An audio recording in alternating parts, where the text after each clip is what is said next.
Welcome everyone. Oh, What happened? I just said That was welcome everyone again.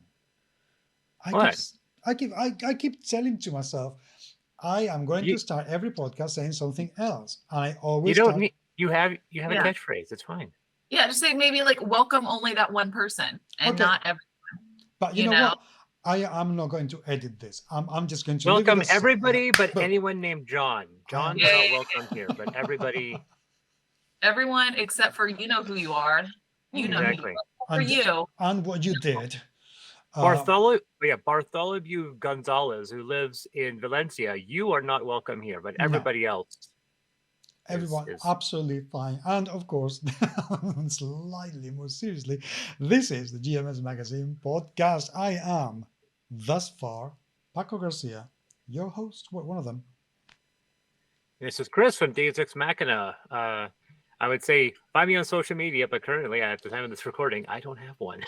Yeah, so that kind of it's absolutely annoying. But before we go into that, and to warn people about this, let's introduce our amazing guest that we have tonight, because obviously you can see human beings if you're watching the video, of course. Otherwise, you will hear soon enough that we are not alone. Indeed, Reese, welcome to Well, the are show. we ever really alone? Like, Yes, even in yes, the no, grand scheme of no, things? no. well, You, not you. You got hacked, so you yeah, now you are never alone. Oh, quite But literally, yes, exactly. I have Russians that love me very much. I bet you do. they're Russian to hack you. If you don't. Yes. This, I always think that brings up like the worst joke, which was new Soviet hamburgers. When you're Russian for hamburgers, there's no Stalin. It's just the worst. That makes me happy. But yes, That is like a from 20-year-old Board joke. Game Guides. I'm Reese from Board Game Guides. Happy to be here. And I'm from Georgia, so I will say y'all, and I will mispronounce like maybe 1 out of every 5 words, like pecans mainly, and that's pretty much my big one. And I'll say oil instead of oil. So if you need me to repeat any of the words, please let me know. My husband, he will be like, Reese, you said it wrong again. I go, oops. So it's Reese then, Reese or Reese? So my nickname growing up was Reese, and so Right. when I went into high school, because my mom, this is before Reese Witherspoon came out, and like became popular and everything, so no one had heard of the name Reese really, and it was I was going to be called Reese if I was a boy or a girl, and everyone thought I was a boy growing up because like apparently I just had like a like a face that could go either way, and so my mom was like, we're not having any of that, so she just added an I to the middle of my name, and so my nickname is Reese.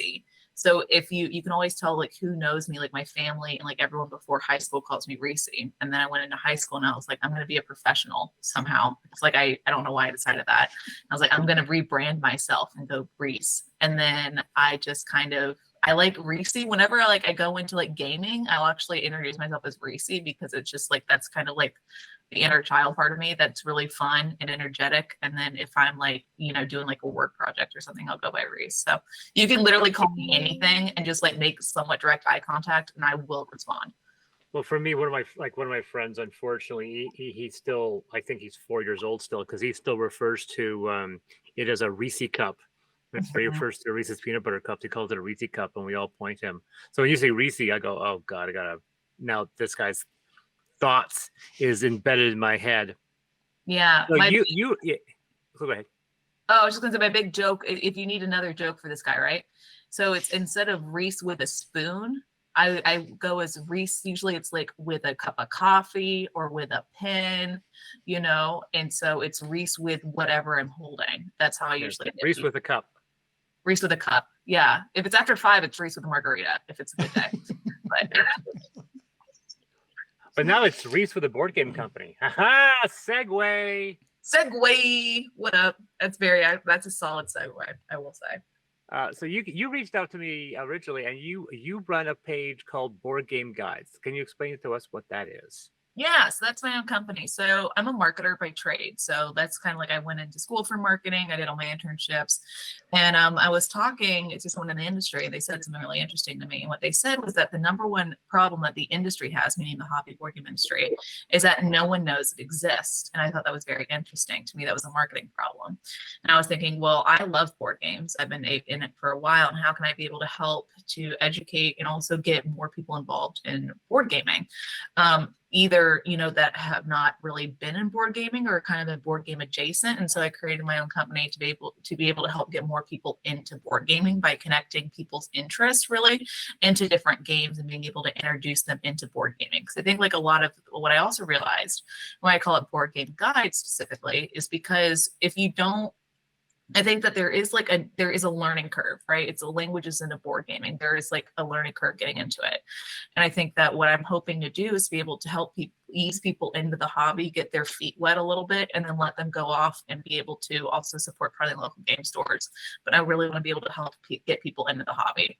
And that's by connecting people to their interest. And why I reached out is like, I love wine. And so I'm really interested in getting like women into board gaming. And I was like, I love wine. All my friends and I, we get wine, we play wine. I was trying to find a wine game and I came across yours. And that's why I reached out because I thought it was amazing. And who I was just like, women, wine and cheese and women. I mean, it's just like a perfect trifecta of awesome.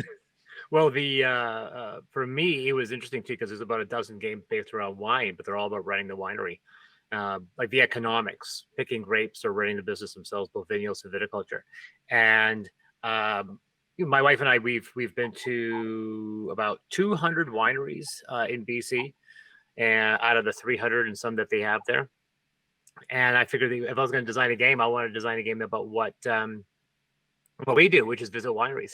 So the whole idea then is to make the game something that was about wine tourism. Mm-hmm. And it's interesting. Some people still say it's like, oh, this is a ripoff of viticulture. I'm like, why don't you go after Vinhos? Vinhos is the exact same type of model, just a different game mechanic. And of course, from there we went into stuff like dealing with, design and all this. And it was interesting.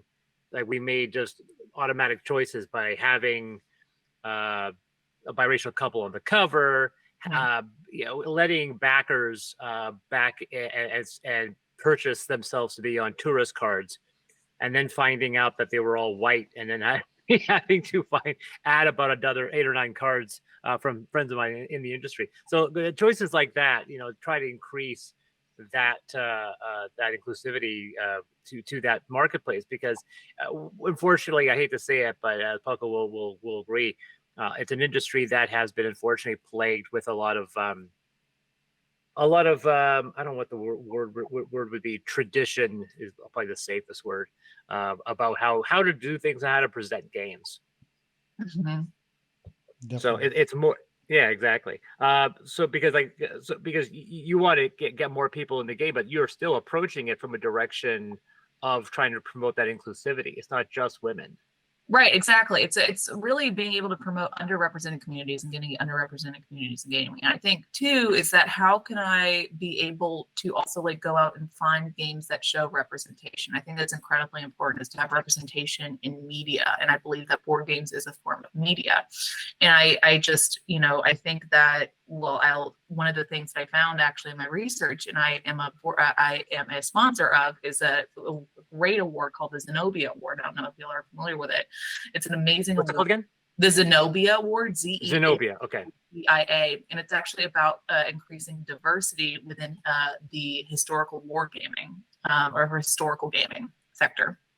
And so like Cole Worley is a part of it, which is amazing. A lot of other really great companies. And so I came across it in some research. And so I feel like there are some, there is like this maybe not underground, because I think it's coming out, but there really is like a push into games to become more inclusive and have more representation in media, and really being able to have a lot of designers that, and have talking about topics that really have been talked about or have game design about that are unique.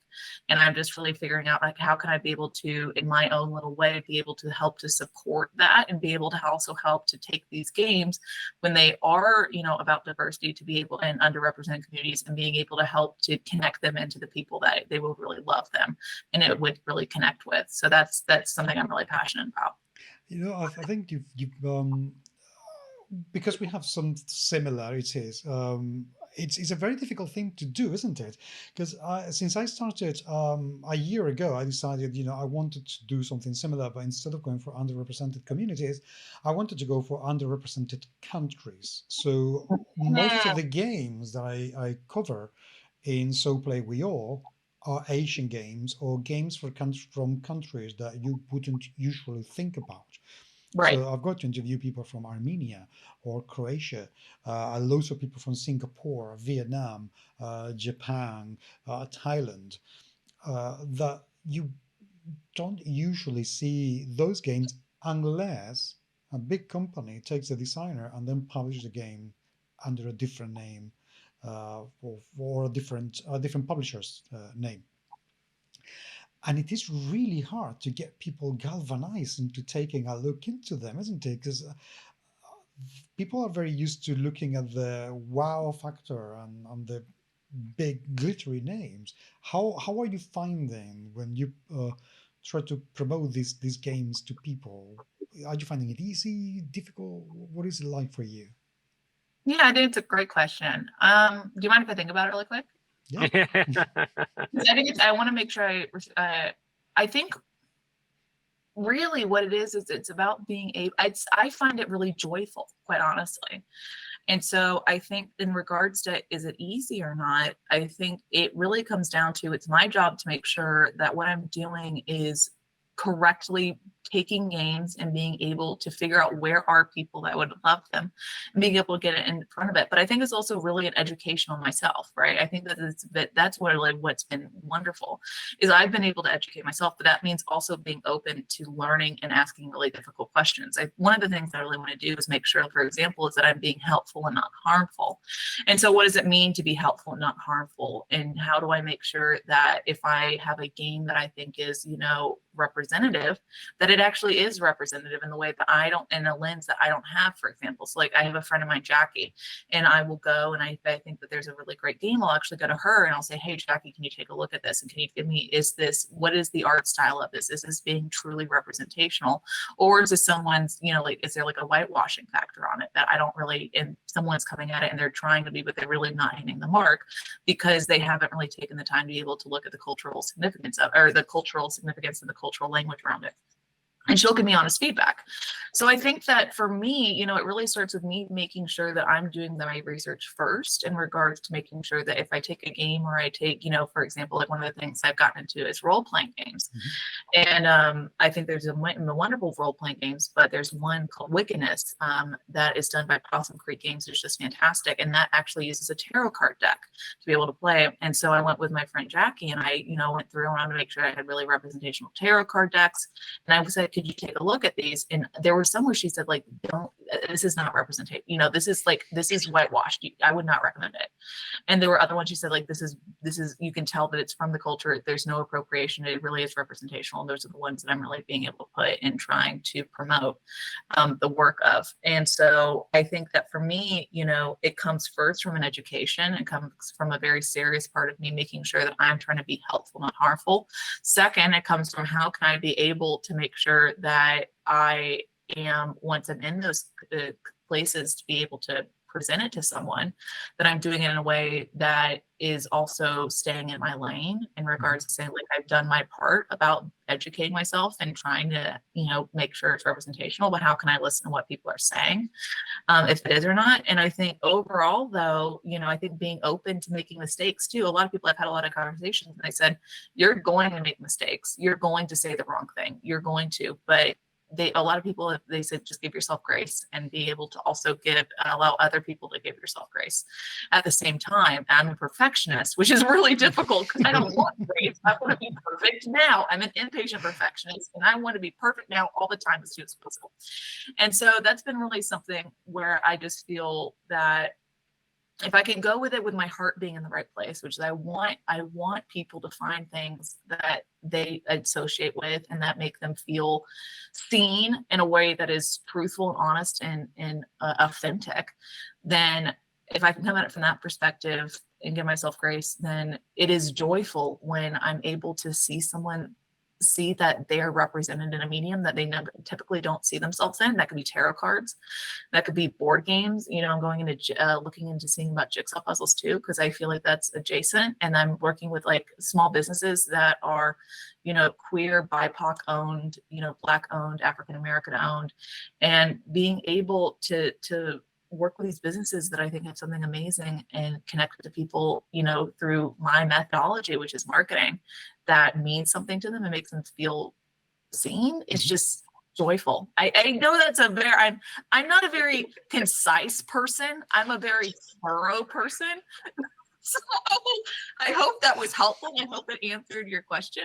Yeah, well, it does. It does. It certainly helps an awful lot because it very much reflects the reasons why I do it.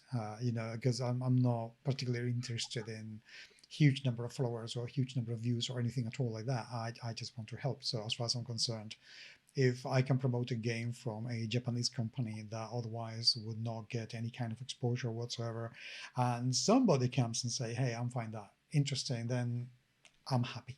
I don't really care about much else.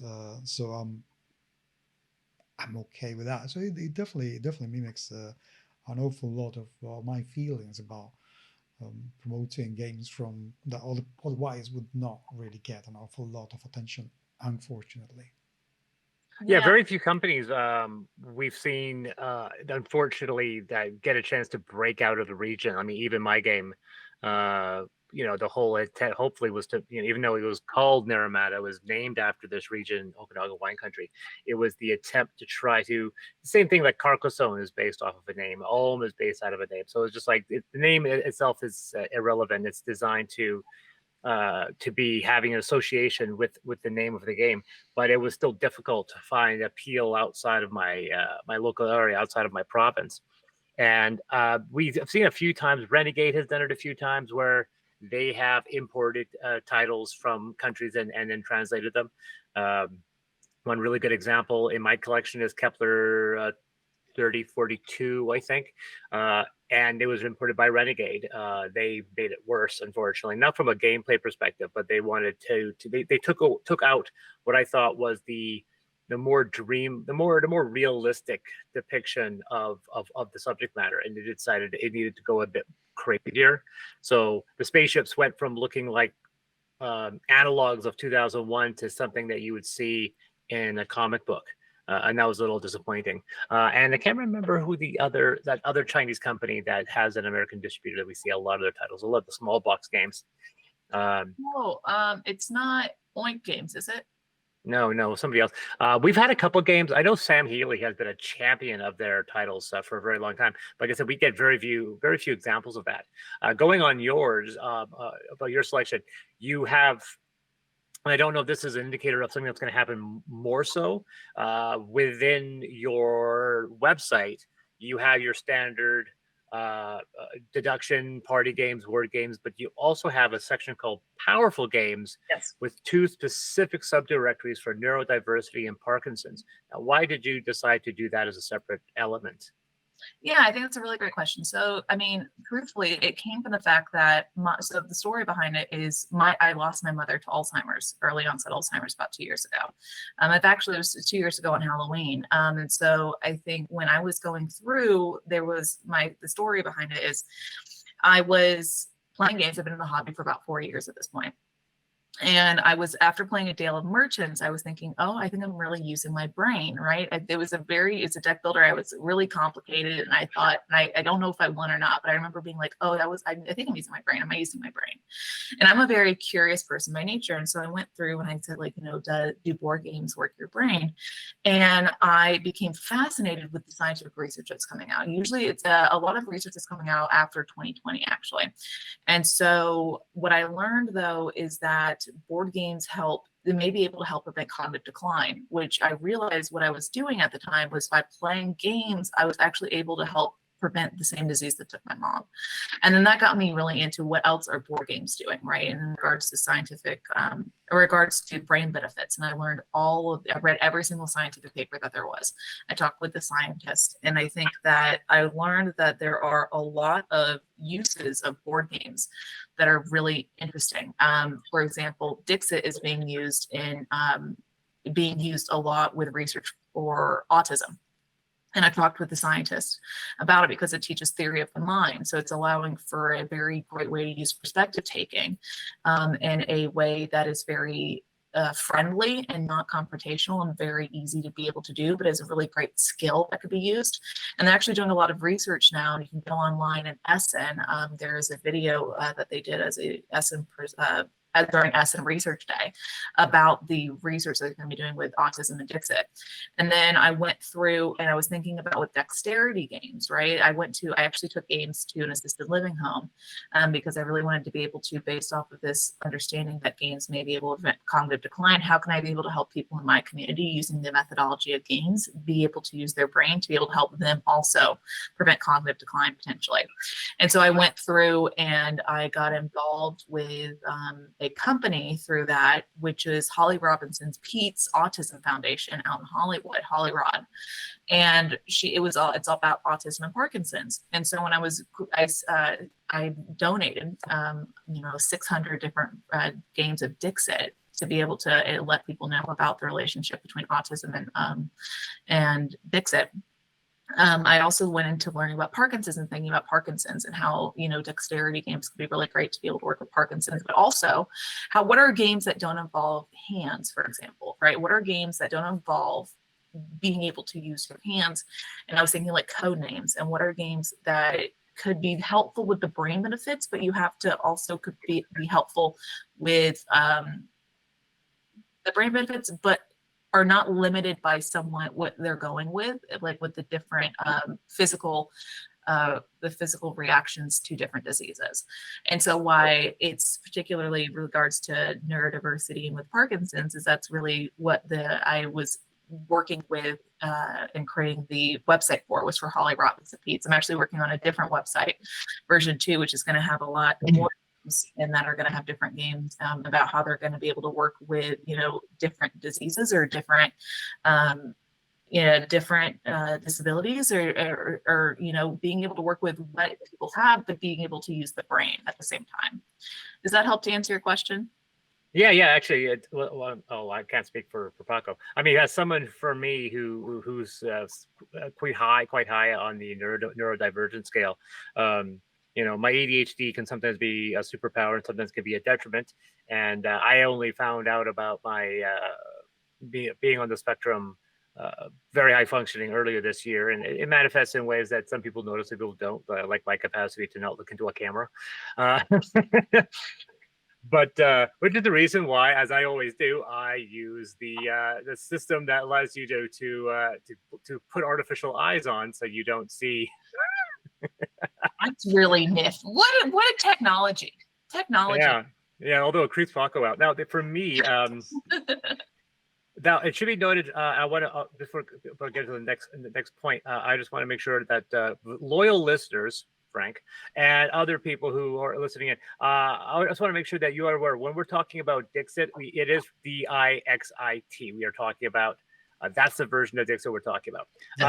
Otherwise, I could bring a different version of Dixit. Yes, it's not the one we're talking about. Might be a little bit complicated, and although also a welcome divergent. For those people who also don't know, I'm not sure about this in the States or we'll let that sit with Paco for a minute. In Canada, if you are parents of somebody on the spectrum, they will cover 90% of your board game purchases. I don't know if something like this exists in your respective countries, but I do know a couple that basically gets 90% of their board games covered because they have a child that's on the spectrum. In my country, I am struggling to find a psychiatrist near me who is qualified to actually diagnose my level of neurodiversity. Mm-hmm. It's very, very hard. If you were a child, There are hundreds of people who are really capable and able to do that. But if you are an adult of certain age, they just wash their hands because they really have no clue how to diagnose it properly, and it is very hard. So if that is difficult to obtain and to get recognized as autistic, imagine how little support there is unless you are a very high support um, autistic person, because otherwise, and by the way, I barely ever use high function or low function when it's about referring to autistic people, because sometimes we find out that people who get the right amount of support, and sometimes that is a lot of support, they can be Yep. incredibly high functioning. So that's Yep. why high or low function is a bit, you may see somebody who is low function, but in reality, well, they just are very high support. So I rather use high or low support people than high or low function, because that can be very unfair to their real capabilities. Oh yeah, so that's a valid point. Like for me, the thing for me is the fact that I was never diagnosed. Obviously, I'm 49, so this kind of diagnosis didn't exist. And when I look back, my family was like, "Oh yeah, that makes sense now." I'm like, "Yeah, yeah." Now that I'm 49, I didn't get my ADHD diagnosis until I was like 44. So it can be very, very frustrating. So the question is then, how do you, like, outside of Dixon, how do you determine which games you know for a fact are going to be beneficial to certain people, that deal with these complications, that these social complications, the interactive like for me, I don't like big gotcha games. I don't like games that have a lot of antagonism. My wife's the same way, so we don't play games where if there's a game with a gotcha mechanic that's removable, it's very much removed. If we Right. have a game that has it, we have this amazing tendency to not involve that, so it just rarely ever pops up. But how do you like figure out which goes where and which games to focus on? I think that's a great point. So I think that really what I'm starting with are things that that is started in science, right? I think that's really important to me, is make sure what is the scientific research saying, right? For example, with Dixit, I can be able to say that is being used with autism. I think when it comes to games that are for example, with dementia, there are certain games where I was looking at the science and I could be able to see where I think other ones would be able to fit in. And I went to an assisted living home and I was looking at it and saying, like, how does this work, right? For example, Just One actually is a great game that I have found with dementia, because I went to a woman, maybe not even dementia, but just like us with strokes. And there was a woman who had a stroke, and we were playing a game where you had to figure out what is a different word for a train, right? And so I went around, and she couldn't write, but I still went and I said, what is the different word for a train? And she said, tracks. I thought, that's fantastic. That is absolutely true. And it was still able to participate in the game and use the brain, even though, there are certain things that maybe you have to write down the word for them. But I think that there are certain things where, people can still participate. Looking at jigsaw puzzles, for example, there's a company, I just found them, called Assistics, and that they are using dementia-friendly puzzles. And so it has like maybe 16 pieces. I know that one I got was 48 pieces. But they have thick, really big pieces, great colors, thick, pieces for people to be able to pick up. And so I think it's really like, I want to be very clear. I have a degree in marketing. I actually almost went to go get my doctorate to go in psychology to go study board games, but I am not a doctor. But what I tried to be able to read the research, look at the science behind it, be able to talk to scientists who are doing the research, be able to see what they're saying, and then be able to give recommendations, not something that I can say that this is exactly, it's going to work for everyone, but based off of, different pieces of information, different people I've talked to, I think that this could work at more so than another game, right? I think too is when it comes to ADHD, I was at a conference, I was at a convention this past weekend, and I had a theory, and I have ADHD, and I think what I had like 3 people come up to me and they say, oh, I'd love to play games, but I have ADHD, I can't sit still, I can't do it. And I have a theory, and I need to go test it. But I think that there is still a way to play games. I think it's just with simultaneous action selection, right? So if you have a game like Trailblazers or Sushi Go, right, there's no downtime. You're able to take the game, you're able to take the cards, you pass it, you get it. There's no downtime waiting for people's turns to go. And so that's something that I'm going to be looking into is, figuring out like and talking to scientists, and talking with ADHD. I talked with the ADHD organization about it. And so, I have an ADHD coach. I talk with her, but what is the likelihood of people with ADHD being able to do simultaneous action selection, and would that be able to help play games that have that, like Trailblazers or Sushi Go, and would that be helpful if there's not downtime between different player turns? So I think it's just kind of, taking these, learning about researching, learning about it, talking with scientists who are familiar and very expert within that field, and then being able to find a game that might be able to pair well with it, being able to test it, and then being able to give a recommendation with the sole expressed, knowledge that I am not a doctor. I'm just a person that cares and has a very deep knowledge of board games. But that's really where it comes from, and that's kind of my methodology.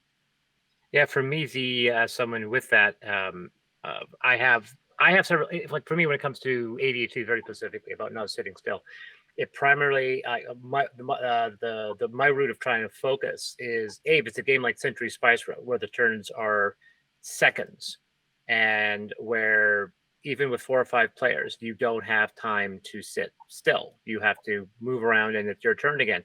And the games like that with very fast turns. The other thing I've noticed is that there are certain games where there are no real turns.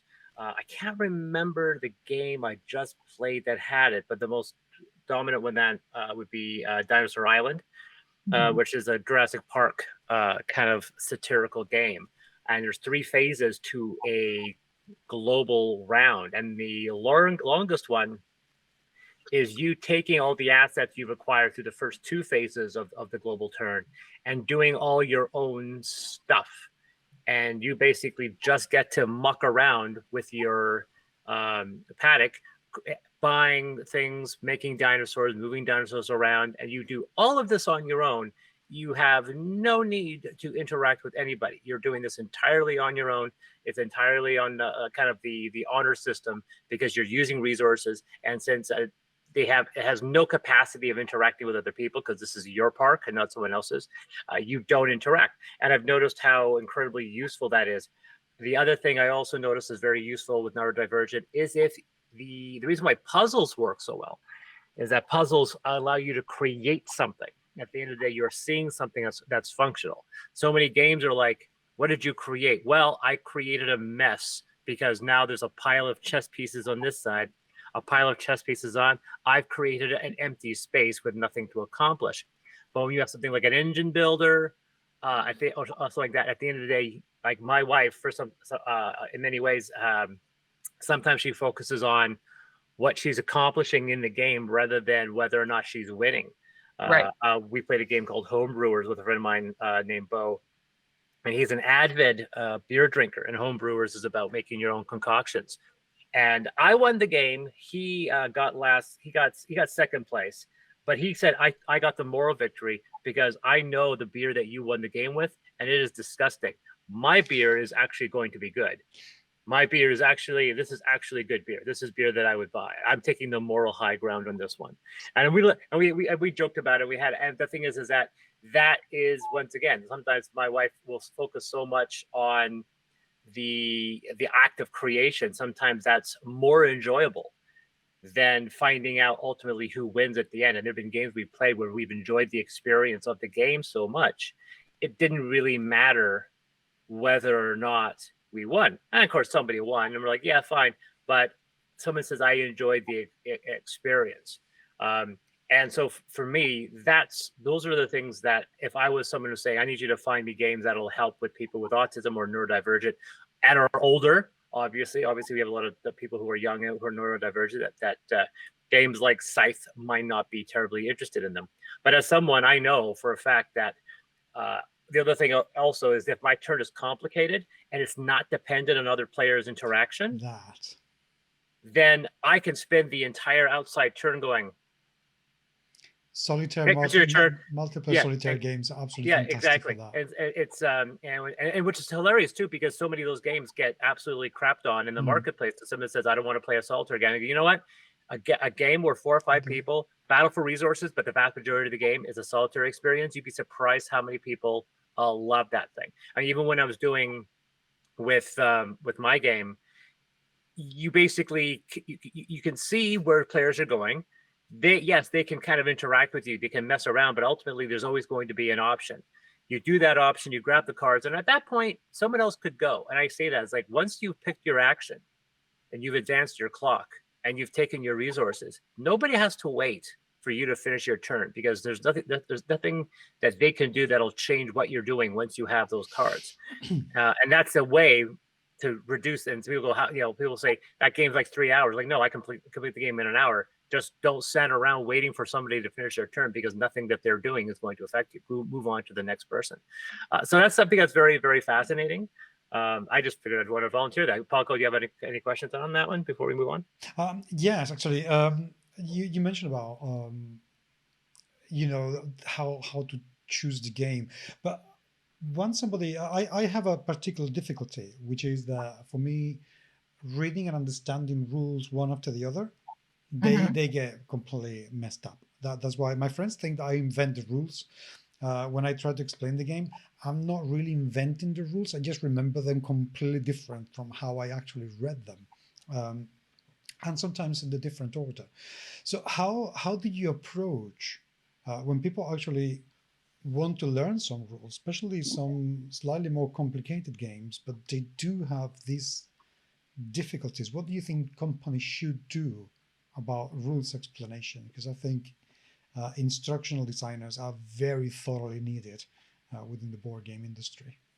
Yeah, I think it's really interesting. So I think that, like, my perspective is, you have to understand, I think it comes down to people learn differently, right?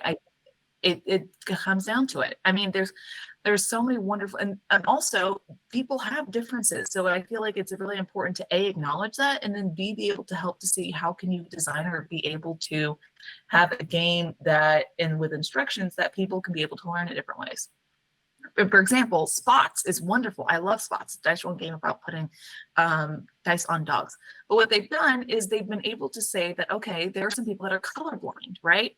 How can I, and they literally went around on the outside of the little awards, or like little actions, and each of the different ones that are different colors, they actually made have differences, so that even if you can't, you are colorblind, you can tell. And I really think that there's a huge thing in being able to have more accessibility in games, and being aware that people are different. B, I think that I have a great reading comprehension, but it's really hard for me to take a huge rule book and read it. But I am really good at visual learning. I'm a great visual learner. So what I do is actually go online and I watch someone. I'm an amazing researcher. So I'll go find like the best researcher. What's great is that if someone actually, like a company, pays for someone to go make a rules video, I love that, because I can learn in a different way about how to play a game visually than I can through reading comprehension. And I think for me, I know my brain well enough that I go immediately to go find a rules video, and then I use the rule book as a reference guide. But it's really difficult for me to read the rule book and that be my sole point of reference. I think also being able to lay it out in a way that makes sense chronologically, and being able to have examples, because I can read something and then I go, and then I get an example and I go, oh, I get it now, right? But also so I think that understanding people are different, understanding that there are differences and accepting it, and then being able to design for people's different ways of understanding is huge. And being able to like be very thoughtful and intentional. And I think bringing in, like, a friend of mine is a DE&I board game consultant, right? Being able to bring in different perspectives of those people so that you're designing for them and with them, and not designing for them without them, which I think is very different. Those are all of my opinions. No, I'm really like that you mentioned layout in there, because as an instructional designer myself, which is one of the things I do for a living, it's I find it absolutely infuriating how people don't put enough examples in rule books. It's like, oh my goodness, I also find so frustrating when I'm reading a rule book and I'm thinking, you could have done this tutorialized. You could have given me stage one of learning how to play this game with just a few rules, then add a few more rules one step at a time. And you will be adding an awful lot of longevity to the game. You will make it a lot easier to understand, a lot more accessible. And for the love of all that's holy, create a proper, good layout with proper Mhm. fonts, proper color, proper everything, because it's the biggest hurdle for me at least is when the rule book doesn't make sense or is very badly laid out. It's It makes me cringe, and I can tell almost immediately. The other thing I forgot to mention this is player aids. Or mhm, I love a good player aid, and I need it because I know that with ADHD, my working memory is not great, and I need a reference guide. And if I could get like a solid player aid, like, or even okay, I saw this online too, and I'm like, yeah, back of the rule books. That if you could be able to have like a rules over, like back of the rule books are still part of the rule book. mhm. You know, you get a play. I love the games. You get a player aid, and on the back of the rule book, they kind of like synthesize what it is so that I have two now places so I can be able to reference back to. Like that's for me. Like I would go above, I will pay extra monies to be able, like, give me all, I will give you the monies, please, because it helps me learn and it helps me have a good time. But mainly it works for my brain. There was a funny about that because not like trying to go back to me on that, but it was an interesting experience because I did that. I had two challenges. My first run through the game, it was not language agnostic, and then went back again, and I did it all symbology so I could make it language agnostic, and then through Paco's help, we actually did create multiple languages of the manual. I saw that. And I thought what was interesting was because of that, the manual got larger, and it was a problem because of my neurodivergent nature.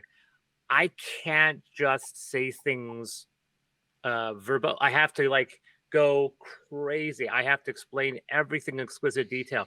And the complaints people have had about my manual, like this manual is so big because it's constantly showing you examples and constantly and it repeats itself. It's like so I say, as like I have a rule, and then later on, if that rule gets referenced, I repeat that rule completely over again. Like, forget this happened here. So if you're reading through it, like you'll understand it. But if you're someone like me who has ADHD, just like starts skipping and skipping, you're like, I don't know how to play this game. Like if you read the book, the rules are 100% there. But it's and then and then the same thing, putting that reference guide on the back and doing that because my reference cards are all based off of symbols, and so they could be very confusing. Then more or less they kind of remind you of a rule rather than tell you how to play the game. And then of course I couldn't afford Rodney because who can? I created my own game playthrough video in an effort to try to explain to people, but there are still people that like I said, I've had two bad reviews that were both mentioning the fact that they did not understand how the game was played, despite the fact of how hard I try to. And sometimes it's that keeping it simple, but my impedance as a writer prevented me from doing so. It's easy to do that when I'm writing for role-playing games. In Dungeons and Dragons, they don't care how long you take to explain something as long as you explain it thoroughly. But in board games, they want like it is this desire of opening a board game and going, oh my God, this manual is only 2 pages. This is going to be easy. It doesn't matter how hard the game really is. When you open up a manual and go, oh my God, this manual is 35 pages. They don't really care what fonts it's in or the fact that it repeats itself. It just becomes this intimidating thing to see. And of course, we've had the owner of Portal here on this show. Mm-hmm. And I didn't make the comment then, like, so I want to ask him, is it part of your modus operandi for having the single worst written manuals in the industry, the manuals that literally other people have to write and put online to explain the game better? The fact that we always have to watch your videos because the games are so difficult to learn and they're written by somebody who does not fully understand how they're explaining themselves. It is definitely a very tricky one, that one. The other thing of bringing up that we've talked about neurodivergence, and then we're also going to talk about kind of inclusivity, because you brought up mentioned a game the last time we talked that Paco had not heard of, and it was called, what was it called? Extravaganza. I love it. I know exactly what you're talking about. It's amazing. It's called Extravaganza. Well, that's the way I say it, but it's called Extravaganza. So depending on, but it is out of Germany. I found it. It's amazing. I could go get it right now, but I will not. I will sit in my chair like a good show guest, and I will just describe it to you using the natural Theater world. of the mind. Yeah, using theater of mind.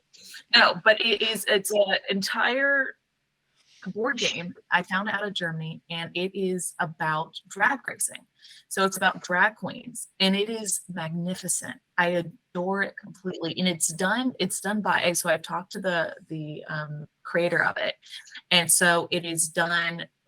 You know, it's so like I watch RuPaul's Drag Race, and it is all the references. It's done by someone that knows it very intense, like intuitively, like not intuitively, intensely. It's done by someone that is very familiar, right, with the world of drag racing. And it's actually, I've learned it's actually done by an artist who is a drag queen, drag racing artist who's done about it. And so it's just so much fun. And am I allowed to do like a slight curse on this? Yeah. As many as you wish. Absolutely. Okay, I got my ass handed to me by my husband. He completely slayed. He completely went off, and he had the best time. He did it though. And he's going around this board. He's doing all these moves, and I'm like, damn, queen. And I'm like, I couldn't keep up with him. He completely just like handed me my ass. And I was like, oh my gosh. So I had a great time though. I put on music in the background because I'm always like a music person. So I always like set the mood, and I had Cher go. It was a full vibe, and I loved it. And I recommend it to everyone. It's called Extravaganza. It's amazing. Covray. So the reason I found out about it, I love Covray. They're a YouTube channel, and they had done a Kickstarter video.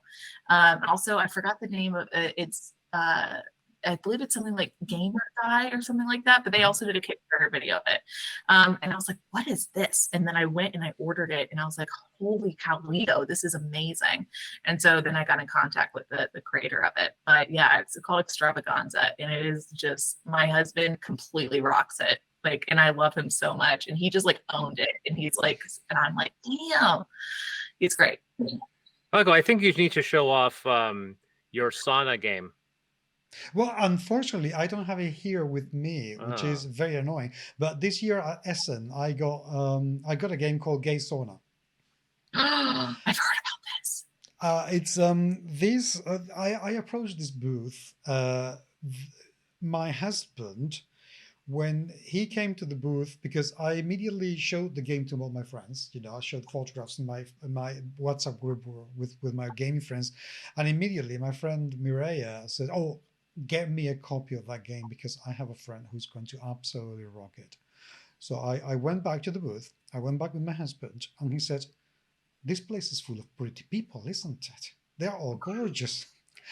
So, well, yes. It was Germany. Well, they had, and they are from Holland. You know, they come from Amsterdam. So they have this absolutely massive booth where you have a bear, you know, with a towel, just showing like that, and you have this hole where you can put your face and have your. It's a photo call where you can have your photograph taken on the body of a bear with a towel covering his butt cheeks. I love it so much. They are incredible. I talked to the guys very briefly. So, you know, how did you manage to get that? And I said, well, we just went with it. We love the topic, you know, we love the theme. We just wanted to do a game about going to a sauna and see who scores more points by navigating sauna dynamics. And I thought that is just so genius. And then they gave me this other game called Dixit. DICKSITS? No. DICKSITS. Okay, the other Dixit, yes. And This is why we had to be specific. yeah, but we have to be specific in a very non-specific way. Otherwise, YouTube will say, no, you're not allowed to say that, because Right, right, this is a right. game about making yourself comfortable on those particular, situations. yeah, and and the bigger it is that you can sit on, you get to stretch. I am being very graphical here, and I'm beginning to feel very uncomfortable just by watching myself in the screen doing these gestures. I'm having a great time. So it is. you literally The go. hand motions do help with the description. If you're listening to this, the hand motions, and you can't see, just it really works out. Really something. So anyway, every round you have to go around and you have to choose one of them, which will have names like Excalibur or Anaconda or Pickles. Mm-hmm. So Excalibur, Anaconda. And if you actually roll your die and your stretch level and you roll over the size of the Anaconda, then you have comfortably made yourself at home, and you get points. And at the end of the game, the player with the higher number of points wins the game. I have to say, so clearly a family game for all those people listening. I felt like family playing them with this game. Anyway, but annoyingly, we were a bunch of queer people around the table playing this game, and the straight man won. So wasn't me, by the way. But I would have challenged it. I would have challenged it. I would have made it my you will mission. get your chance. Don't worry about that, mate. You will get your chance. But we've made them honorary queer, just because he won the game, and he's quite happy with the title. So there is a game called Gay Sauna, and it's quite interesting because they want to bring this Dixit's game to Kickstarter, and I say, right. How? I said, yeah, no, we have already the project approved. Kickstarter has allowed us to do this.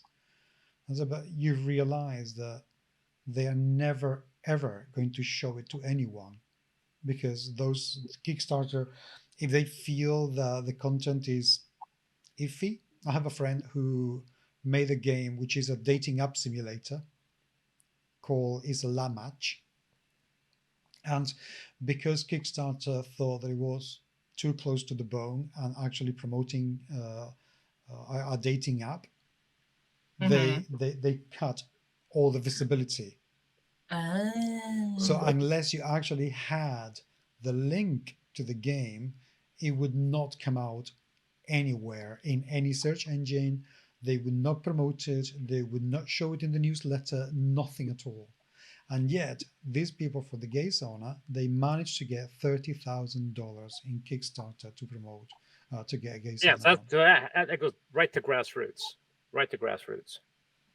100%. Well, there's another game, and I'm trying to remember the name of it, and I love it very much. Oh, there we go. My brain worked. Once again, my ADHD mind. I call myself a lazy Susan brain, because I'll remember something and then I'll forget it, and then I'll just wait for it to come back, and then it'll just inevitably come back when I need it to. Maybe not when I need to, but like a minute later. There's a great game that I came across called Stonewall Uprising, and so it is fantastic. So I talked about the Stonewall Uprising, talked about the gay rights fight in the 60s, 70s, and 80s, and it's all historical based. And it's fantastic. It was done by Catastrophe Games. I wouldn't no, I feel 99% confident in that answer. I think it is done by Catastrophe Games. But it's really amazing, and it's a deck builder that teaches about gay civil rights, at least here in America. And I think it's absolutely, and like I think that would go under powerful games. Like in my section, Votes for Women is another one by Tory Burch, who I absolutely adore. I have that one. Another one is The Underground Railroad. Oh my god, that is one of the most intense games I've ever played. Yeah, you played that one, yeah. Yeah, that game is. Oh, I get the chills just thinking about that game. It's amazing. I think that there's these amazing games out there that I think that they need to be they need to have reverence, right? I think that there's these games and they need to make, that's why I call them powerful games. It's because that there are games that they teach, there's trekking through history, right? There's trekking the world, there's Her Story, which I adore, which is all those are done by Underdog Games, but particularly with the Underground Railroad, right? It's a game that is so incredibly valuable, I feel like, but it needs to be seen as, it needs to be played with reverence for the subject matter. And I think that that's why I'm putting it under powerful games. But like there's another one that I came across in my research. It's called Burn the Fort. And it's about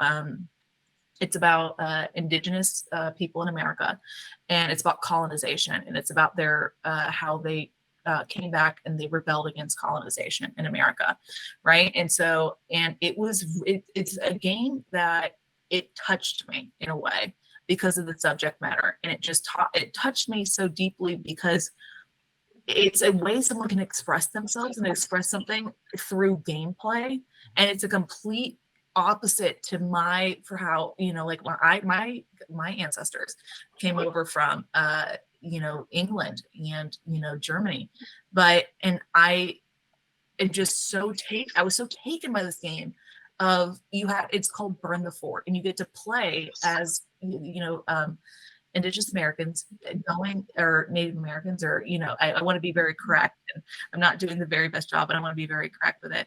But it's okay, they published Go Go Eskimo. I think you're doing pretty well. I just want to make once again being helpful, not harmful, but it so took me that I sat there for I literally just sat there. I was just gobsmacked by it, about the expression that board games have.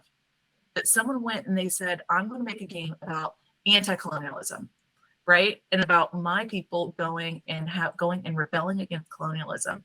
And because I was on the other side of that, my ancestors were on the other side of that. And I felt like it was so powerful to me that I could see someone else's perspective through gameplay, right? And that's a powerful game. And I just, it's one that it just shook me in a way that I have so much reverence for it because of the subject matter and the history behind it and someone's perspective and the way that they're sharing that through gameplay. I think, my friend, I interviewed Connor Alexander a few weeks ago. He's the author of Coyote and Crow. I love that. Oh, I have it right. Nice. I have literally right here on yeah, I know exactly what you're talking about. Yeah, exactly. Connor is made of absolutely wonderful. He's an outstanding human being.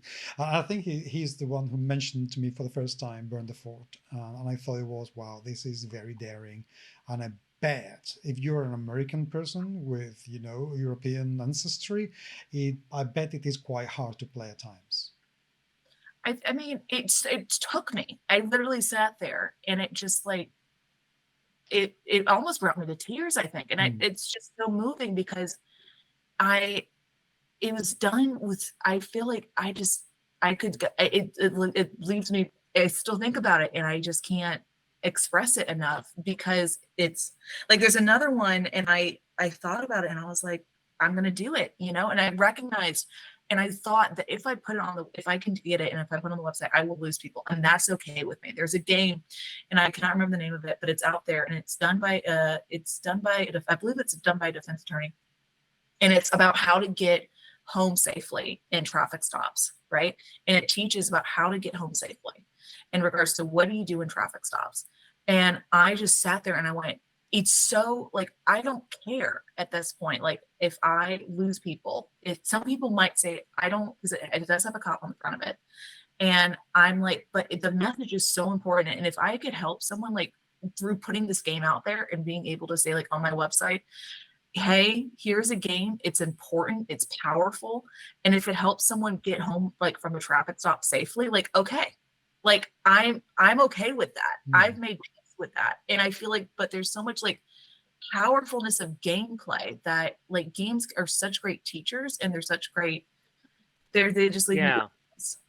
For me, this is something that hits close to me, not from a personal perspective, but just because of some of the things I've been writing and covering, in the fact that I have constantly been battling through social videos and so forth about uh, when we transcend what is generally popular pop culture product and transcending that into an art form, whether or not it's capable of doing that. Like, yes, a statue is art, a painting is art, a book is art, music is art, movies are art. But we obviously in the last 20 years, there has been the war if games can be art. And I brought up the famous issue with Roger Ebert about 15 some years ago, where he basically said that games could not be art because art has to stand on its own as art. It cannot have a function. And so, in his opinion, a car could not be art because it has a purpose. Art has to have no other purpose other than to be art. And the moment you have a game that you could win, you remove that. Now, like I said, this is just his argument. And so, when I got my copy, when I got friended my copy of This War of Mine, which had been friended to that person who had been friended to that person, and I friended it to somebody who then friended it also, because nobody wants to play this game more than once or twice. And I did a video for Dice Tower. I did some videos for Dice Tower. It is one of the most controversial videos on that channel. Tom was apprehensive about posting it. He warned me that I would get a lot of hate for it because it was a 45-minute essay where I simply discussed the game's merits. And what I found interesting, and yes, I did get it's one of those polarizing. I have an equal number of downvotes and upvotes. I got fired from the Dice Tower. I'm not sure if you ever knew that, but that was because I made a religious joke. Not a good idea on the Dice Tower. That's another conversation. But I made a point, the fact that This War of Mine comes very close to being artistic and does a very, very good job of making a game that presents a lot of the horrifics of war. I'm not sure if you know the game This War of Mine. It's based off of a video game done by 11-bit Studios. And the game is fantastic. The video game is fantastic. The board game is not. My issue with the board game is that it had the potential of being artistic, but the desire to be a board game got in the way. Now, the 11-bit Studios game was it couldn't help but be fun, and that's why it's actually an enjoyable game. But it's an enjoyable game because I can cheese the game and get everyone to survive. And I generally will make the game and play the game in such a way where I can find a way that all the people survive, and so with the least amount of trauma. Now, the board game decides, you know what? No, I'm not going to do it that way. We're going to take away that system and make it so exceptionally difficult that virtually no one is ever going to win at this game because it is so random that you can do everything right, and then just one single random die roll can completely kill. Now, some will say, well, that's realistic. Yeah, there are situations where you can do everything right and still lose. I went, yeah, but then the game removed a lot of the things that the video game removed in order to make it economical, to make it popular. They removed religion. They removed anything revolving sexual assault. All of the things that unfortunately happened during a military occupation. They basically said there's suicides, there's depression. That's what we're going to focus on. And we're going to make the conscious decision to not include the more heinous aspects of military occupation. And then I actually criticized them and says, you can't have both. You can either try to make a fun game and compromise your message, or you go unflatteringly and you make a game that no one's going to like, but at least you can say it's a work of art. And I say, as a result, the board game of This War of Mine kind of fails on both fronts because it's not a fun game and it's not a realistic depiction of occupation of wartime because it made conscious decisions to remove certain things that would upset people. And I always find it interesting that we are still in this struggle with board games, especially, and because there are video games that have been made which are barely video games because they are trying to be presented as artistic, not necessarily powerful. I think titles like Stanley Parable, Beginner's Guide are two titles that barely count as actual games. Some of them are glorified walking simulators, but they are interactive, and so we kind of call them games. But with board games, there's still this desire for it to be a game that people play with a potential winner or a cooperative game where we all lose. is there a way for us to create these powerful games that appeal to people while also being entertaining? Like TV did that. We just saw recently, we had a season 2 of Watch. We have we had the Watchmen miniseries done by Damon Lindelof. He could have easily just told a very normal story about superheroes in an alternate future, but he made this point to make a huge subplot referencing the Tulsa riots, which a lot of people, and Tom Hanks talked about this. He's like, why is it I had no idea this even existed until I watched a show about superheroes. And that was a way for people to be educated in something without knowing that they were being educated. But that's what TV and cinema can do. How can we do that with games without alienating one aspect of it being either a fun game or having an artistic message? I know that's a deep one for us to kind of summarize this interview. I love deep questions. I mean, I love this. But so I think that, I want to make sure that do you mind if I just check on something, like, and you hear the click clacking of things? Because I want to make sure that I'm about this. Apologies to all the click clacking. Okay. So there's actually, I was right. So I looked at, there's a game and it's called Black Wall Street. And it amazing. And I am just, it talks about the real events and businesses of Tulsa, Oklahoma, right? And so I feel like there are these powerful games. I call them powerful games, right? But they're hard. I don't know if they're hard to come by, but it's just, I wish that they were more, what I hope to do is to shine a light on them, because I feel like they're really easily, it is hard. And sometimes I think it's important though. I think that sometimes it is important. And sometimes you play things not because they are fun, but because they move you and because they teach you. And I feel like that is as important sometimes as playing something for fun is to play something for the educational benefit. But that's just me. And I play something sometimes because I want to be moved, because I want to learn, because I want to feel something. And I feel like board games in certain situations make me feel something. It could make me feel empathy. It could make me feel sad. It could make me feel uncomfortable. It could make me feel joy. But I think they make me feel. And in regard, I don't know, I'm less concerned about are they an art form and more concerned about can they make me feel and can I put myself in a different situation? So now I'm a more empathetic human. And I feel like board games, in the same way that games do, make me have more empathy, but particularly board games that are powerful. And I feel like that's something that I hope to be able to bring more light to, are these ones that make people more empathetic. Because I feel like if board games and games in general are a perfect way to be able to take on the persona or take on something and to be a different kind of person for a little bit of time, like you transcend yourself and you are in the space and you are learning about something because you are a player in someone else's reality that they have created for you to be able to live in and to go in through and to play in, or maybe not play, but like just for a little bit, maybe an hour, just to experience and to be in. And I feel like that through that hour, every time I come out of it, particularly with powerful games, I become more empathetic because I felt like for a little bit, I have a new insight into something. And I think that that's important and that's powerful to me. And I feel like those games need to be played because we need empathy. I agree. I think I have a couple of things to say about what I've been hearing you both saying here. Firstly, regarding the art games can be art. I think having to stand by itself without having any other function, I think that is a very elitist and rather reductionist way to define what can or cannot be art. To say that art cannot be useful, I think it's absolute bullshit.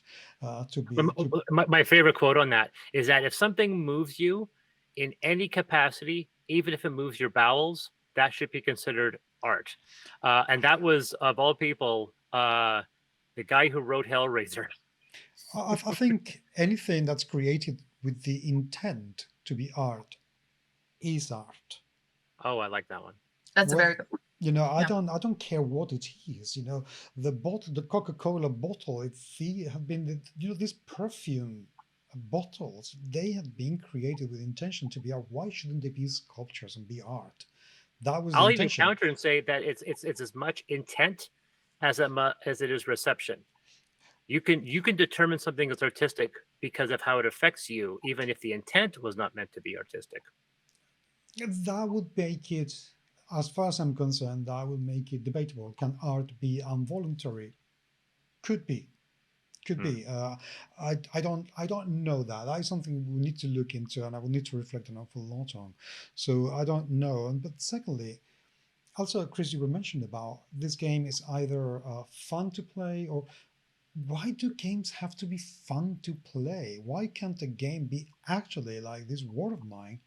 This is not a game meant to be fun. This is a game meant to make you feel uncomfortable. This is a game meant to push the boundaries of what you are meant to feel, what you actually know. This game is meant to bring you closer to an experience that no one should ever have to go through.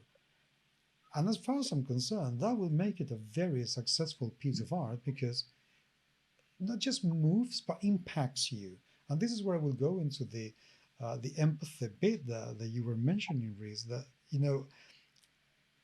that is what makes it difficult, and that's why I think not enough people. And we could go a little bit, not for much longer because we've been going on for an hour and 10 minutes now, but into the audience, because how many people actually want to be made to feel an empathy that they are usually not used to, or that simply is not the area of empathy that they want to experience. Maybe some people can be incredibly empathetic toward animals, because Mhm. that's how they that's who they feel the connection with, or children, or maybe the elderly, but maybe they don't have the empathy toward the struggle of black people in the United States. So sometimes people don't want to be made to, and that's what adds that level of difficulty for these games to be noticed, because that's what they are meant to do.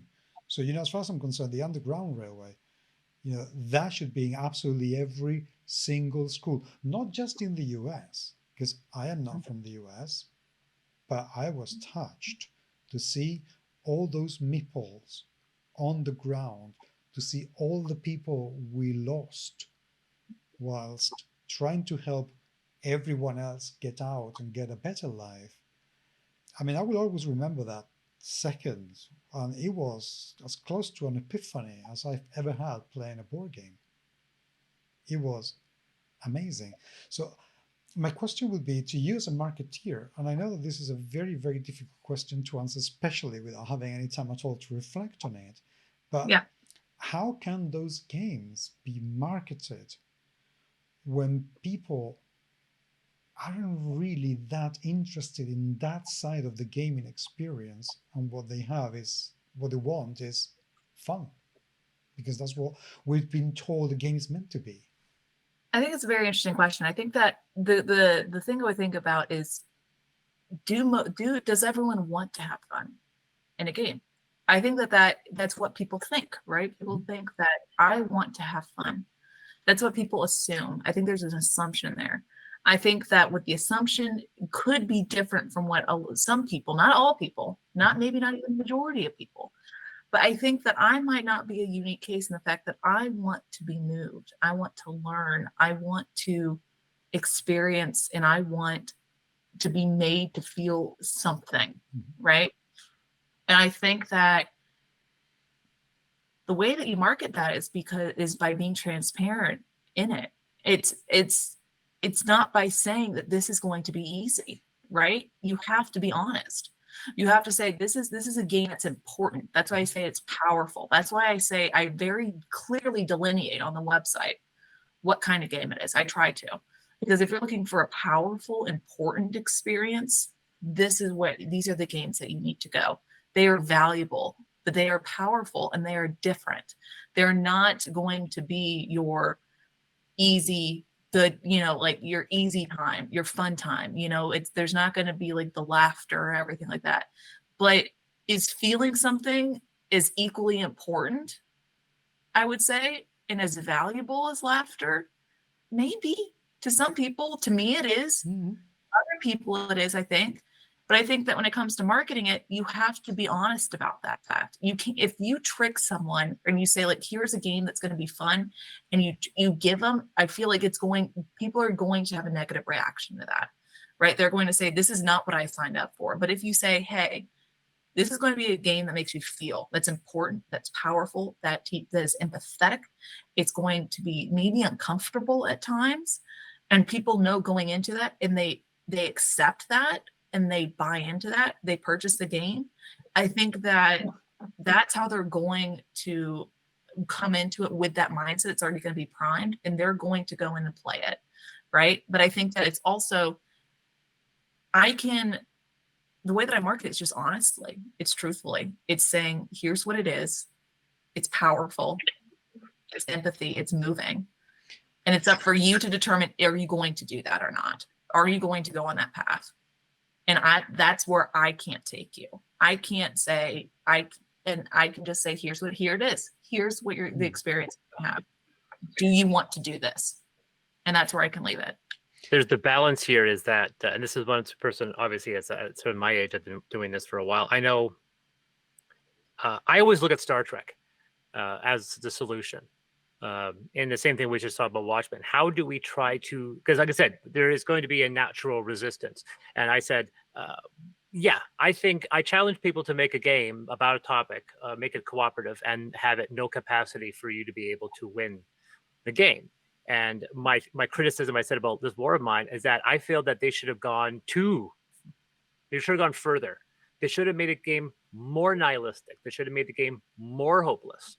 They should have, if they were going to lean into the game's severity, which is what they did, unlike the 11-bit Studios video game, which compromised it to be fun and very successful. I said, you know what? If you're going to lean in. Don't just take a baby step over that line. Cross it and go to that extreme. Make it that artistic game and make it worthwhile. To step over and go and then make a new line and say, now we're not going to go over that line. I go, well, you're just making another line you don't want to cross, but now you're compromised your game. I was talking to a friend who was an artist, and they said exactly that. And I told them about what other would be a game that would be artistic but break the rules of a board game, the way the Stanley Parable broke the rules of a video game. And she said, I'd like a game to be cyclical. So there was a game that had no ending. You just had to decide together that you were done playing. But it was a game that had no ending. And unlike Monopoly, where it's attrition, I mean a game where it literally baked into the mechanics was no capacity for that game to end. That there was some internal system that prevented the game from reaching a conclusion. And so it breaks that rule from what you meant. A game has points, a game has a winner. Like, not this game. You literally cannot end the game because it's not designed to be end. You just have to end the game and go, well, I played that game for a certain amount of time and nothing got accomplished. Mm-hmm. And for me, I find that interesting. But with Star Trek approach, it's the idea of the same way they did with Watchmen, saying, here is a sequel to the famous graphic novel. All your characters are there, and you watch the show and go, this Tulsa thing isn't real, right? This is not something that happened, right? And only a few months later, there was a show called Lovecraft Country, which played around with a lot of Cthulhu stuff. But I like the fact that they played on the fact that, oh yeah, A.P. Lovecraft, horrible racist. Here are all the characters, and none of them are white. And in the very first episode, you're going monsters, yeah, Cthulhu and so forth. In the first episode, yeah, Sunset Towns, bitch didn't know about that. And then you go, is that a thing? And then everyone who is non-white in the South go, oh yeah, that was a thing. Still is in some places. And you find out, and that's how you and you're talking about that's, you know, but you don't want to sneak someone in. They go, yeah, but that's how I loved about Star Trek, the fact that, you know, his people are all white on the right side, and we're all looking like, oh my god, it's a parable. We just walked into it, and it's a good episode, and I'm enjoying it, but it's that thing that I loved. I mean, Strange New Worlds just this year dealt with that and did it in the way that you don't, you know. And so when people talk about like Star Trek went woke, and I'm like, have you been watching it for the last 55 years? Because it seems like you haven't been paying attention. And for me, the other challenge would be making a game that's fun, and then you watch and you play the game and you look at it and go, oh crap, I learned something. And it's almost inadvertently. And we had a couple games out there which they're trying to recreate moments in history that we don't know. Not necessarily hard topics like racism or sexism or something like that. Lisboa is a game that has a specific point in history. Lisbon burned down to the ashes, and this game is about you rebuilding that. And guess what? Did you know that Lisbon burned down to the ashes? Well, guess what you do now, because here's a board game you're going to play about it. So there are ways to do it. There's one way of leaning into the artistic aspect, and one way of where I think subterfuge might actually be a way of doing it, depending on the subject at hand. There was no question there. It was just me ranting. I mean, it could very well be the case on that front. I don't know if you both know a game called Kolejka.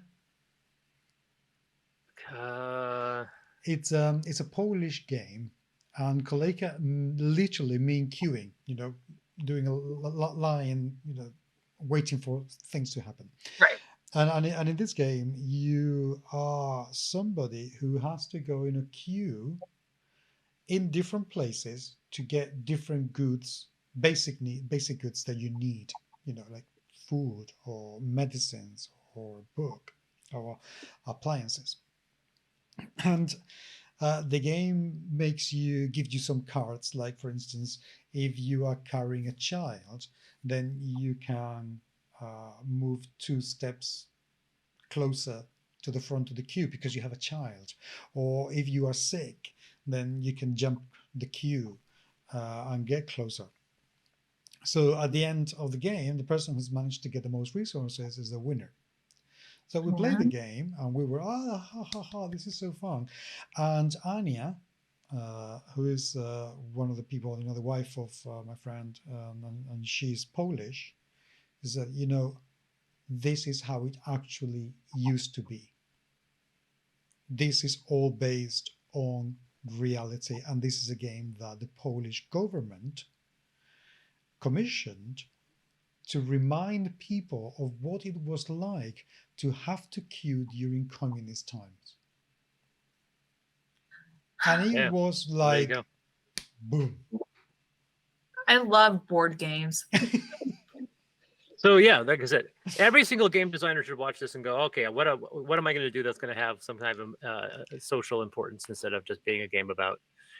You know, the funny thing is about my game with Naramata is a game about the wine and tourism, but Naramata is a local Aboriginal term as well. And of course, so as someone's like, you know, you're not acknowledging that. I go, I had to at the end of the game. At the end of the day, it's the name of the geography. You know, despite the fact that, yeah, someone wants to do research, they'll find out the origin of the name, and they'll find out that it's as much a bastardization of a local name as Canada is. You know, the term. I wonder one thing. I want to very quickly. I wonder if one of the issues that we are facing here, Reese, and I would like your input on this one, it is to do with the audience. You know, when we interviewed Matthew Macaque a few weeks ago on diversity on games, we both agreed that the gaming community pretends to be very inclusive when in reality isn't really that inclusive.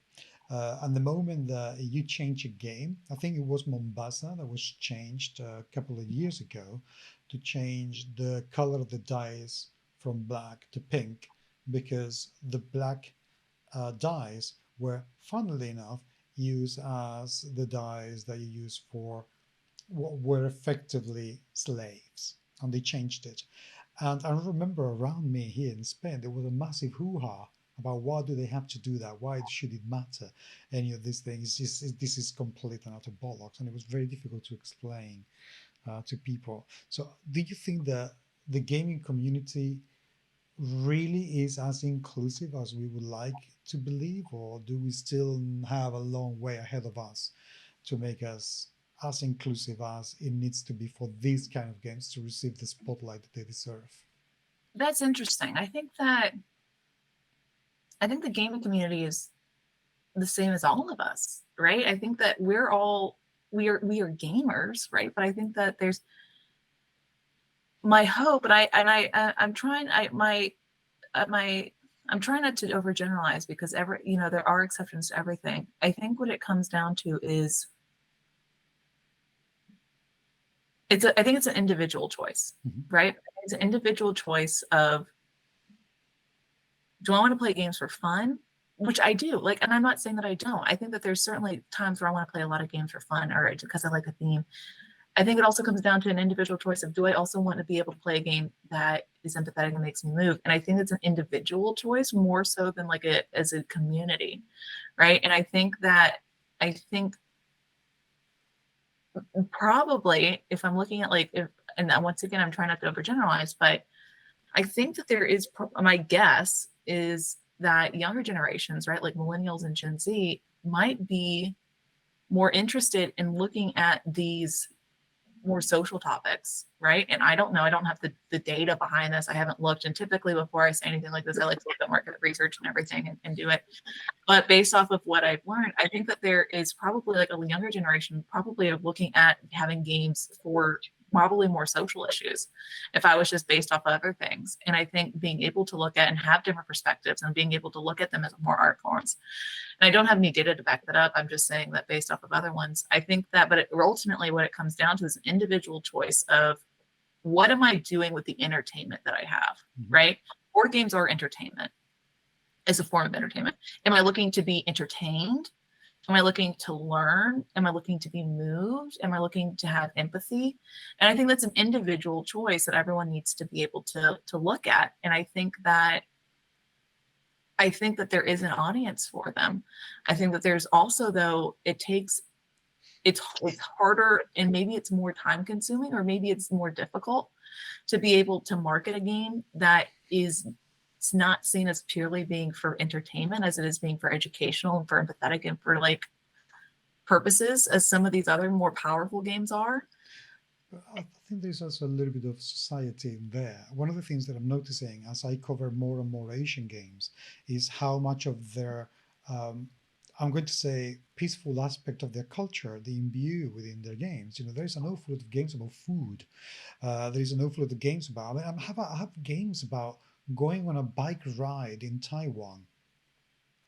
And I think that is absolutely unbelievable. How many games are about, for instance, in Essen this year, which I did not get a copy, stupid of me, there is a game called Lucky First Incense. And this is all about going to the temple and being the first one to plant your incense stick on the day where you commemorate and you remember your dead. Because that is a tradition, queuing in front of the temple and getting there as soon as possible so you can be the first one to place your incense stick is meant to give you good luck for the whole year. So this is a very gentle competitive game where nobody truly loses, but you actually want to get there before anybody else. And I thought, how absolutely amazing. I mean, no one in the Western world would have thought about making a game to get and be the first one to light a candle in a church, or to be the first one to give some food to the poor. That sort of thing. Can you see what I mean? A game inspired by the movie Coco, and just call it Remember Me, and just be about trying to recall the memories of your loved ones on that day. Well, I think it comes down to what it keeps coming back is this idea about where do you and how do you spend your time? Mm-hmm. How do you want to spend your time? I think that it's a whole, it's how do you want to spend your time? And it's games are a medium. They are a method. They are a medium for something. Do I want to spend my time? And it's social connectedness, right? Games innately allow you to be able to feel more socially connected to each other, right? Particularly if you're sitting around, you have this person, but it's this idea about and I just know for it's an individual choice. How do you want to spend your time? Some people want to spend their time to have fun, which is great. To each their own. You want to spend your time having fun and only having fun? Great. I like to do that too. And I like to be able to also spend my time learning and feeling and being moved. And that's how I spend my time. So that's what mediums I choose for entertainment, because those are the things. I see it as the same as what kind of movie do I want to watch? Do I want to watch a comedy? Or do I want to watch one that is like a historical film, right? Why can we not think about games in the same way of why can I want to spend my time playing one that's for fun, purely entertainment, but I also maybe want to spend my time that makes me move, and having times when I wanted to do different things and have different outcomes and wait for my time. And that's okay, right? Definitely. And I think that if we look at it maybe more along the lines of how different movies, we want to have different movies for different things. Maybe we want to have different game experiences for different, and that games can provide that. Then I think that's how I kind of view it now moving forward after this conversation. Just like how to Yeah. work. Yeah, what kind of game do I want to play? What Yeah. kind of And also And for now, us to get used to the idea of being surprised by the experience that we're going to get. When, for instance, when we go to a movie, we don't know exactly what experience. We may know, we're going to see a horror movie. We have an idea as to what we're going to get, but it's a very different thing to go and watch Annabelle or go to watch Saw. They're kind of different. They're horror films, but they're very different experiences. And I think we're very open to be surprised or moved in different ways yeah. when we go to a movie, but not about the game. So I think we need to become a little bit more open and educated to ourselves about what we want or can do with the game. But I think we need to be. Yeah. I was just gonna say if only now we could get pen and paper role playing games to reach that same crescendo as board games, because as someone who's writes for role playing games, it's frustrating that I am seeing the same resistance that board games got a few years ago and what video games got 20 years ago. And unfortunately it's a very slow process to convince people that any medium can be art if you wish it to be art. But anyway, right, we should start wrapping it up because we've been at this for an somebody's hour and about a to turn into a pumpkin. half. And well, that's the other thing. Yes, it's 20 to 11 at night here. I was about to say, it's not me. I've had 5 cups of coffee today. So I'm not up to turn. I was up till 3 a.m. trying to recover my Facebook account, only for it to get disabled an hour after I went to bed. Yeah. I'm taking myself out of the pumpkin race because I feel great. If I have 5 cups, I normally have 3 cups of coffee a day. And I don't drink coffee because you see, if you think I talk fast, wait till you see me on a double espresso. It would be like when my dog actually drank my coffee, and I have a very small dog who's very fast and once drank my coffee. And believe me, that day there was no catching him in the doggy pen. No dog was able to catch him. And the following day, he came crashing down as in, Dad, everything hurts. What have I done? It was hilarious in a very sad sort of way. So anyway, I would like to end with one last question, Reese, and is, what are the 3 most important things that companies, game publishers, need to address when it's about accessibility for people with neurodivergence in their games? That's interesting. I can only talk for myself. I would say for the accessibility, I would talk to a DE&I consultant, which I am not. But for neurodivergency, because I am neurodivergent, I'll say, what do I think people need more for ADHD, right? Because that's where I can talk about. That's my perspective. I think the idea of acknowledging people's differences and being able to see how can you be able to allow someone to allow someone to have a different experience, and being able to be cognizant of that and give it to them. For example, having a rule book, right, that's gone out, and maybe having someone go through from a different perspective and a different lens, and having, if you can afford it, or figuring out a way to be able to have like a visual representation of the rules in case someone is really not great. Like, for example, maybe someone has dyslexia and it's really hard for them to read rule books. Why can you not have like a video? Like, even if it's just like a simple one, right? Being able to explain it in a different way. I think being able just to have like DE&I consultants come on board for your games to make sure that if you don't know something, that's totally fine. I don't know everything's experience, but I do know that there's probably someone out there that can educate me on their experience and make sure that I'm doing it faithfully and that I am doing it respectfully. And I think finally is how can, when it comes to like neurodivergency, is just getting people in the room who can talk about those subjects and make it by them and not for them, right? I love this idea of by us, for us, right? So if you have someone and you're trying to make a game, I think there should be a lot more games that have like color blindness, right?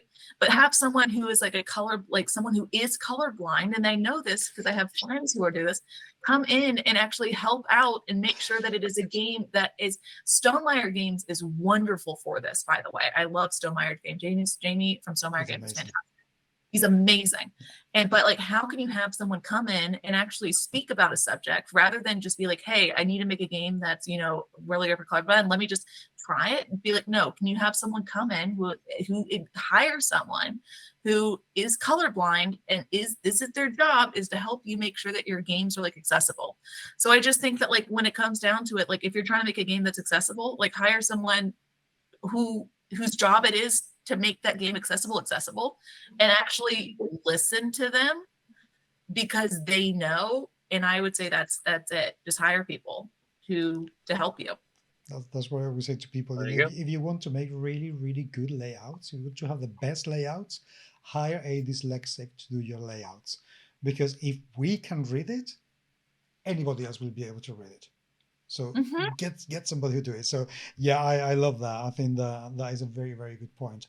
Reese, thank you so much. This is taking a lot longer than it usually does, but that's because you are an absolutely fantastic guest, and I hope that at some point you will come back so we can talk about this again and to greater length about, I don't know, role-playing games, or I don't know what it is to have your store or how your website is going. It would be amazing. Maybe not to greater length because I can talk forever. Yeah. Okay, we'll challenge you to that. We'll record it and we'll split it up going.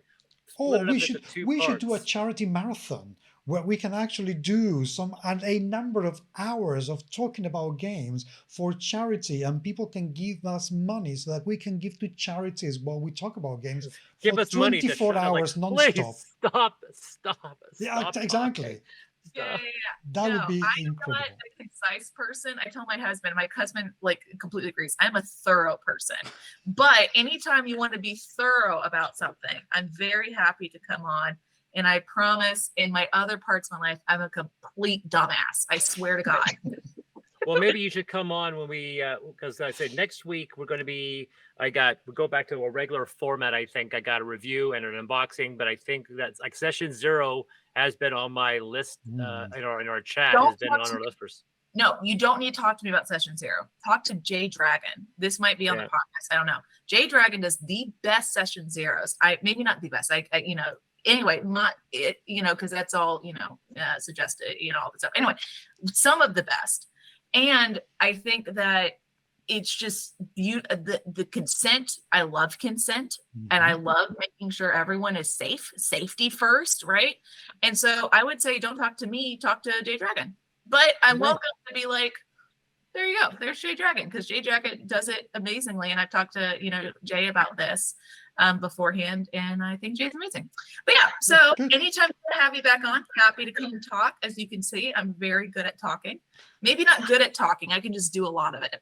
And so quantity rather than there's quality. There's quality in there. Yes, a lot of it. So, okay, listeners, viewers, thank you very much indeed. I am sorry that we have to finish. I know all the three of you want to stay here for a lot longer, but we cannot, listeners, viewers. So, but we will do our best. By all means, do get in touch. Remember that you can find us and say hello, podcast@gmsmagazine.com. I am not the quickest, but I will reply to you. I promise you that. And find me on Twitter. I refuse to call it anything else, where I am GMS Magazine, and Facebook I am GMS Magazine as well, and the Blue Sky app where I am Paco GMS Magazine .bsky.social, which is incredibly long, and they should change that, but that's the way it goes. And there will be links. Chris? And I can be found nowhere because my account is still frozen. But eventually, you will be able to find me at DSX Macron on social media. And boardgameguides.com is the site. It's boardgameguides.com. And you can find Reese's site there. Thank you so much. Do you have any other social media presences we should know about? Any other links we can drop? Just on Instagram. I'm also on Instagram as Board Game Guides. Feel free to drop me a link or be able to have messages or anything like that. I am also a quick typer. I'm a quick talker and a quick typer. So there you go. All right. Well, thank you very much. Thank you very much indeed.